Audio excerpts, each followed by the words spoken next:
नमस्ते दोस्तों, ज्ञान पर्व यूट्यूब चैनल में आपका हार्दिक स्वागत है। अक्षर अक्षर हमें सिखाते, शब्द शब्द का अर्थ बताते, कभी प्यार से कभी डांट से जीवन जीना हमें सिखाते। यूं तो अनादिकाल से ही भारत भूमि पर ऋषि मुनियों और साधु संतों का वर्चस्व रहा है और दैवीय पद्धति से उनकी पूजा अर्चना होती आ रही है। पर जिस प्रकार से हमारी भारतीय संस्कृति में प्रत्येक कार्य का कोई न कोई महत्वपूर्ण दिन निर्धारित हुआ है, उसी प्रकार गुरु पूजन की परंपरा को भी एक महत्वपूर्ण स्थान दिया गया है। जी हाँ, आज मैं बात करूंगा गुरु पूर्णिमा के बारे में, जिसे व्यास पूर्णिमा, गुरु पूनम या आषाढ़ी पूनम के नाम से भी जाना जाता है। भारतवर्ष की पहचान है उसकी आध्यात्मिक धरोहर। बदलते हुए समय व परिस्थितियों के अनुसार इस आध्यात्मिकता को जीवन में उतारने की अद्भुत कला भी भारतवर्ष के ऋषि मुनियों ने ही संसार को सिखाई है। स्वयं कष्ट सहकर भी जो समाज को उन्नति के मार्ग पर चलाते हैं, ऐसे ब्रह्म ज्ञानी महापुरुषों के प्रति कृतज्ञता प्रकट करने का ही पर्व है गुरु पूर्णिमा। महाभारत काल में हुए महर्षि वेदव्यास के नाम से तो शायद ही कोई अनजान हो। ये वही मुनि श्रेष्ठ है जिन्होंने चारों वेदों का विभाग किया, 18 पुराणों की रचना की और श्रीमद् भागवत की भी रचना की। उन्हें गुरु शिष्य परंपरा का प्रथम गुरु माना जाता है। वे भली भांति जानते थे कि यदि किसी व्यक्ति से कोई ज्ञान मिलता है, कुछ सीखने को मिलता है, तो वो हमारे लिए गुरु समान है, पूजनीय है। फिर चाहे वो कोई छोटा सा जीव जंतु, कोई प्राणी या फिर मनुष्य ही क्यों न हो। शास्त्रों में एक घटना का वर्णन आता है कि एक बार मुनिवर ने भील जाति के एक व्यक्ति को पेड़ को झुकाकर उससे नारियल तोड़ते हुए देखा। उस दिन से व्यास जी उस व्यक्ति का पीछा करने लगे, क्योंकि वो ये विद्या सीखने के इच्छुक थे। पर वो व्यक्ति संकोच और डर के कारण वेद व्यास जी से दूर भागता था। एक दिन पीछा करते करते व्यास जी उस व्यक्ति के घर पहुंच गए, जहां वो तो नहीं पर उसका पुत्र मिल गया, जिसने व्यास जी की पूरी बात सुनी और वो मंत्र देने को तैयार हो गया। अगले दिन व्यास जी पधारे और पूरे नीति नियम के साथ उन्होंने वो मंत्र लिया। पिता ने ये सब देखा तो उनसे रहा नहीं गया और उन्होंने पुत्र से इसका कारण जानना चाहा। पुत्र की बात सुनकर पिता ने कहा कि बेटा, मैं व्यास जी को ये मंत्र जानबूझकर नहीं देना चाहता था, क्योंकि मेरे मन में ये बात थी कि जिस व्यक्ति से मंत्र लिया जाता है वो गुरु तुल्य हो जाता है, और हम लोग तो गरीब छोटी जाति के हैं, तो ऐसे में क्या व्यास जी हमारा सम्मान करेंगे? यदि मंत्र देने वाले को पूज्य न समझा जाए तो वो मंत्र फलित नहीं होता। इसीलिए तुम जाओ और व्यास जी की परीक्षा लो कि वो तुम्हें गुरु सम आदर देंगे या नहीं।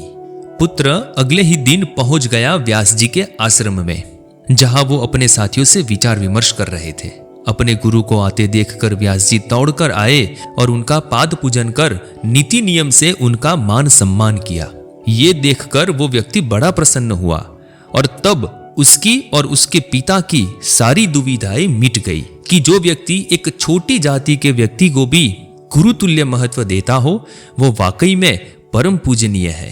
और तभी से ये गुरु शिष्य परंपरा में व्यास जी को सबसे अग्रणी गुरु माना जाने लगा और वर्ष में एक दिन ब्रह्मज्ञानी सद्गुरु को समर्पित किया गया, जो व्यास पूर्णिमा या गुरु पूनम के नाम से प्रचलित है।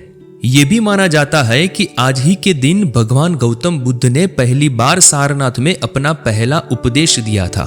इसके अलावा योग परंपरा के अनुसार आज ही के दिन भगवान शिव ने सप्त ऋषियों को योग का ज्ञान दिया था और प्रथम गुरु बने थे। मानव मन में व्याप्त बुराई रूपी विष को दूर करने में गुरु का विशेष योगदान है। महर्षि वाल्मीकि जी ने रामायण जैसे महाकाव्य की रचना की। ये तभी संभव हो सका जब गुरु रूपी नारद जी ने उनका हृदय परिवर्तित किया। मित्रों, पंचतंत्र की कथाएं हम सबने पढ़ी या सुनी होगी। नीति कुशल गुरु विष्णु शर्मा ने किस तरह राजा अमर शक्ति के तीनों अज्ञानी पुत्रों को कहानियां एवं अन्य माध्यमों से उन्हें ज्ञानी बना दिया। गुरु शिष्य का संबंध सेतु के समान होता है। गुरु की कृपा से शिष्य के लक्ष्य का मार्ग आसान होता है। इतिहास गवाह है कि अवतारी महापुरुषों को भी गुरु के मार्गदर्शन की आवश्यकता होती है। भगवान श्री राम भी महर्षि वशिष्ठ एवं विश्वामित्र जैसे गुरुओं के सानिध्य में ही अपना सर्वांगीण विकास करने में सफल हुए। श्री कृष्ण को कृष्णम वंदे जगत गुरुम कहा जाता है। फिर भी कृष्ण का जीवन गर्ग ऋषि एवं सांदीपनी ऋषि के मार्गदर्शन ने ही आलोकित किया है।